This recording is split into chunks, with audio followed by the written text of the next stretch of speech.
We begin this evening with the latest skirmish between the two Koreas. Seoul and Pyongyang exchanged fire across the western maritime border on Monday after the North's artillery shells fell into waters in the south. For more on the renewed tensions on the Korean peninsula, we go live to our correspondent Hwang Sung-hee at the Arirang News Center. Now, Sung-hee, what can you tell us?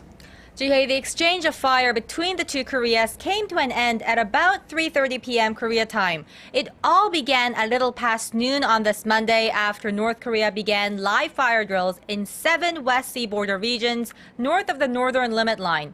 South Korea's defense ministry said North Korea fired around 500 artillery shells in waters north of the NLL and that some 100 of those shells fell south of the maritime border in South Korean waters near Baengnyeongdo Island.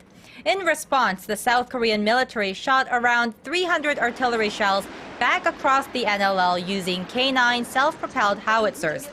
Thousands of residents on South Korea's border islands were sent into shelters for cover. Now, North Korea had notified South Korea of its plans to conduct live fire drills this morning, not giving a specific time for the planned exercise, but demanding that Seoul keep its vessels out of the training zone. And Sung-hee, we also hear that the South Korean military is still on high alert in case of follow-up provocations from the north. That's right, Sean. Pyongyang says Monday's drills were part of its regular military exercises, but South Korea's defense ministry called it a pre-planned provocation. Now, this is the first time in recent history that the North has conducted a live fire drill in all 7 West Sea border regions. It's also the first time North Korea has informed the South of the exercise ahead of the time.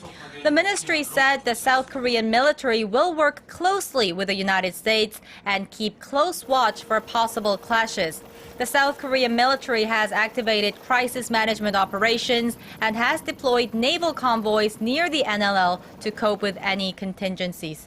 In South Korea's Presidential National Security Council convened an emergency meeting this evening. What was discussed?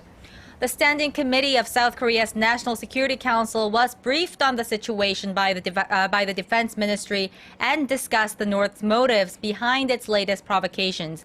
The committee, headed by the top presidential security advisor Kim Jang-soo, talked about the possibility of Pyongyang's further provocations and Seoul's plans for a strong and firm response when needed. The South Korean government will take the measures to protect the safety of South Koreans not only near the western maritime border but also near the demilitarized zone.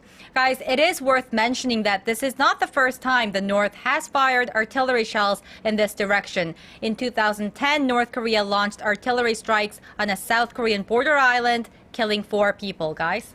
All right, thank you for keeping us up to date, Sung-hee. That was our Arirang News' Hwang Sung-hee with the latest on North Korea's live fire drills.